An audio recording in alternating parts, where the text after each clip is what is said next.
ఏది అయినా ట్రై చెయ్యి ఆచి చికెన్ మసాలా. నాగర్ కర్నూలు జిల్లా కల్వకుర్తి నియోజకవర్గం వెల్దండ మండల కేంద్రంలోని తెలంగాణ బాలికల గురుకుల రెసిడెన్షియల్ కళాశాలలో విద్యార్థులు ఆందోళనకు దిగారు.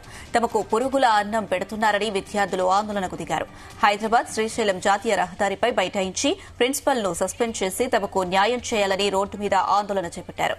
తమకు న్యాయమైన భోజనం అందించడం లేదని, పురుగుల అన్నం పెడుతూ అనారోగ్యాలకు గురి చేస్తున్నారని నిరసన వ్యక్తం చేశారు. పురుగుల అన్నం తిని ఇప్పటికే పలువురు విద్యార్థులు అస్వస్థతకు గురయ్యారని వాపోయారు.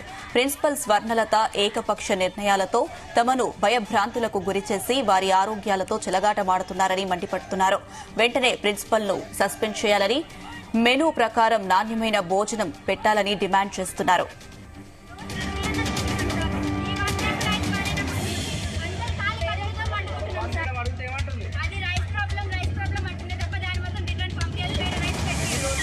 ఘటనా స్థలానికి పోలీసు అధికారులు, ప్రజాప్రతినిధులు చేరుకున్నారు. విద్యార్థులకు నచ్చజెప్పి ఆందోళన విరమింపచేయమని కోరినా విద్యార్థులు వినలేదు. ఎస్ఐ కురుమూర్తి దీనిపై అధికారులతో మాట్లాడి సమస్యలు పరిష్కరిస్తామని హామీ ఇవ్వడంతో పాటు కళాశాల ప్రిన్సిపల్ క్షమాపణలు కోరడంతో విద్యార్థులు ఆందోళన విరమించారు.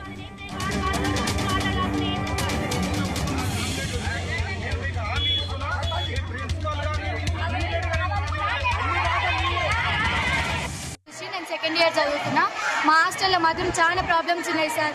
అసలు ప్రతిసారి ఫుడ్లో పురుగులు వస్తున్నాయని మేడంకి ఇది చాలా చెప్పబట్టి అసలు గేటు తుంకి ఇట్లా రావడం కారణం కూడా ప్రిన్సిపల్ మేడమే సార్.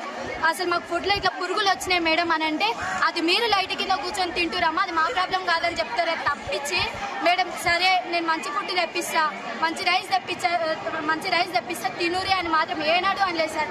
ఏమని అంటేనేమో పేరెంట్స్ గురించి తీసి మాట్లాడతారు సార్. ప్రతి దానికి పైసలు డొనేషన్ ఇవన్నీ తీసుకుంటారు. ఎవరైనా మా మనసు పుట్టుకుంటేనే మేము అన్ని ఇవ్వాలి కదా సార్. మేము మా పేరెంట్స్ అంతగానే కష్టపడతారు. పైసలు లేకనే రెసిడెన్షియల్ చదువుతాం. ప్రైవేట్ లో చదివినట్టుంది మాకు ఇప్పుడు. నాన్ వెజ్ చిన్నపిల్లలు తిన్నట్టుంది సార్. అసలు రాగి అది ముద్ద ఇట్లా ఉంటుంది కదా సార్, చేతుల నుంచి జారి ఇట్లా కింద పడుతుంది. అస్సలు తినబోద్ది అవుతుంది. అలా పెట్టించుకొని ఇట్లా పడేద్దాం అంటేనే అస్సలు పడేయలేదు సార్. అవే పురుగులు అన్నం తినాలి. సెకండ్ సార్ బర్త్డేలకు కూడా మేడం కలెక్ట్ చేసుకొని మా పైసలతోనే 2 రూపీస్ 5 రూపీస్ తీసుకొని మేడం కేక్ కట్ చేయించుకున్నారు సార్. మా బర్త్డేలకు కూడా ఆర్గనైజ్ చేస్తుంది మేడం. వర్కర్ లాంగ్వేజ్ యూజ్ చేస్తుంది. మేము ఎక్కడ అనుకోవాలి సార్. మాకు ఏ టీచర్ల సపోర్ట్ ఇక్కడ లేదు సార్. ఏ టీచర్ అంటే ఒక్క టీచర్ పట్టించుకున్నారు. టీచర్ అందరూ టార్గెట్ చేస్తున్నారు. ప్రిన్సిపల్ మేడం టార్గెట్ చేస్తున్నారు. వచ్చిన జెడ్ఓ మేడం చెప్పాలన్నా కూడా మా వెనకాల వాళ్ళ వెనకాల టీచర్స్ వస్తే మేము మా ప్రాబ్లమ్స్ ఏమి చెప్పుకుంటాం సార్. అసలు మాకు ఏం అర్థమైతే లేదు సార్. అసలు భయం అయితే నీ హాస్టల్లో ఉండాలంటేనే భయం అవుతుంది మాకు. బైపీసీ నేను ఒక అమ్మాయి పూజ అని ఉంటుంది సార్ మా క్లాస్ లో. అమ్మాయి ఓ రోజు ఏదో ఫుడ్ దగ్గర ఏదో అయితే ఎగ్గు రాలేదు మాకు అని క్వశ్చన్ చేస్తే ఓ రోజు ఎక్స్పెక్ట్ మొత్తం మా క్లాస్ కి కూర్చోబెట్టి వాళ్ళు మాకి డబల్ 2 ఎగ్స్ తినబెట్టింది సార్ ఒక్కరికి. మరి ఎప్పుడు అట్లే చేస్తారు సార్. పేరెంట్స్ వచ్చిన రోజు మాత్రమే ఫుడ్ మంచిగా ఉంటుంది. అది ఫుడ్ బాగాలేదని చెప్తే పురుగు తీసి పక్కకు పెట్టి తినొచ్చు కదా అంటారు సార్.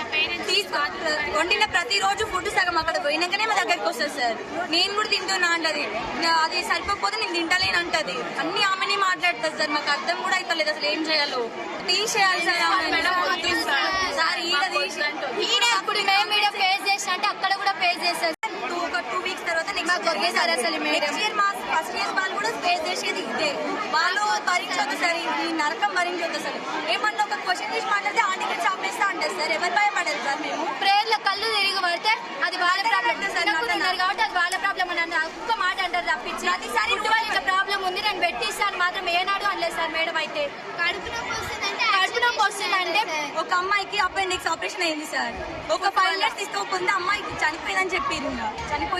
ఒక అమ్మాయికి ఫుడ్ తినక కింద పడి